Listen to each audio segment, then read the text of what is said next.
भयावह है। मिसाइलों का तूफान तेज रफ्तार पकड़ चुका है।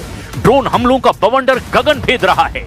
इस बारूदी सुनामी के बीच खाड़ी में एटमी टकराव का स्टेज सेट हो चुका है, क्योंकि सुपर पावर के सबसे घातक हथियारों का ईरान सफाया करने लगा है। ईरान ने ट्रंप के जंगी जेटों को ढेर करने की नायाब तरकीब खोज निकाली है। ट्रंप के जंगी बेड़ों की बर्बादी का सस्ता नुस्खा रिवोल्यूशनरी गार्ड के हाथ लग गया है। इसके साथ ही ट्रंप आर्मी में भूचाल आ गया। ट्रंप दो तरफा मार से परेशान हो रहे हैं। एक तरफ युद्ध में उनके हथियारों की दनादन मौत हो रही है, तो दूसरी तरफ युद्ध की कमान संभाल रहे जनरलों पर उन्हें खुद सर्जिकल स्ट्राइक करनी पड़ रही है। ट्रंप के लिए ज्यादा अहम है वॉर फ्रंट पर मजबूती से डटे रहना, लेकिन उनके हथियारों के जिस तरह चीथड़े उड़ाए जा रहे हैं वो किसी के भी समझ में नहीं आ रहा।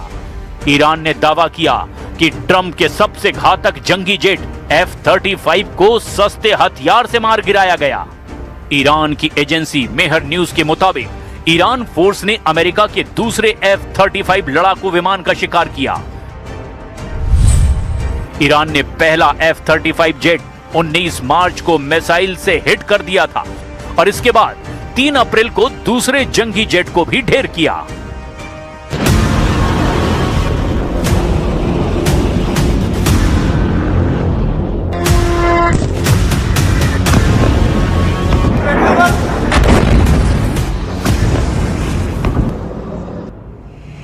उन्नीस मार्च को F-35 की इमरजेंसी लैंडिंग की पुष्टि यूएस सेंट्रल कमांड ने की, जबकि दूसरे F-35 की तबाही की डिटेल ईरान के खातिम अल अंबिया मुख्यालय ने की है। ईरान ने सेंट्रल ईरान के एरियल रूट में अमेरिकी F-35 स्टेल्थ फाइटर को मार गिराकर बयान में कहा कि F-35 लाइटनिंग 2 को ईरान के एयर डिफेंस सिस्टम ने निशाना बनाया। जिस फाइटर जेट को निशाना बनाया गया वो ब्रिटेन में रॉयल एयर फोर्स से जुड़ी एक स्क्वाड्रन का हिस्सा था। ईरान ने ऐसा कौन सा हथियार बना लिया जिससे वो दुनिया के सबसे एडवांस जंगी जेट को मार रहा है? ईरान के पास क्या कोई सीक्रेट लड़ाका है? इस पर आगे जानकारी देंगे। अभी ये जान लीजिए कि ट्रंप अपनी टीम और आर्मी पर स्ट्राइक आखिर क्यों कर रहे हैं। ट्रंप ने ईरान युद्ध के भयानक राउंड के बीच ही अमेरिकी सेना के chief of staff general Randy George के इस्तीफा ले लिया है। अगस्त 2023 से सेना के चीफ ऑफ स्टाफ जनरल पद पर तैनात रैंडी जॉर्ज का कार्यकाल 4 साल का था। चीफ ऑफ स्टाफ के साथ ट्रंप ने chief of chaplain major general William Green और US Army transformation and training command general David Hodne को भी निकाल दिया है। ट्रंप अभी कई और टॉप कमांडर पर गाज गिराने के मूड में हैं। उन्होंने अटॉर्नी जनरल पाम बोंडी को भी पद से हटाकर सख्ती के सिग्नल दे दिए हैं। वॉर जोन से मिल रही बैड न्यूज ने ट्रंप का दिमाग गर्म कर रखा है।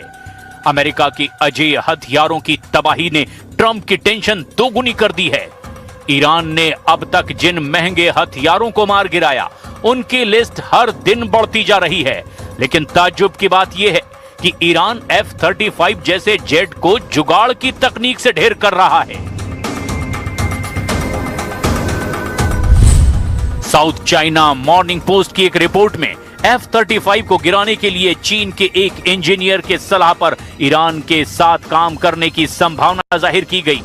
असल में चीन के एक इंजीनियर ने हाल ही में एक वीडियो बनाया था जिसमें यह बताया कि कैसे F-35 को आसानी से मार गिराया जा सकता है। ये वीडियो फारसी सबटाइटल के साथ तैयार किया गया, जिसमें बताया गया कि कैसे इंफ्रारेड मिसाइलों, मोबाइल लॉन्चरों और तात्कालिक सेंसरों जैसे आसानी से मिलने वाले और कम लागत वाले हथियारों से F-35 को मारा जा सकता है। मीडिया रिपोर्ट के मुताबिक यही वीडियो ईरान रॉकेट फोर्स के काम आ रहा है। इसके 4 करोड़ व्यूज हैं और ईरान में वीडियो वायरल हो रहा है।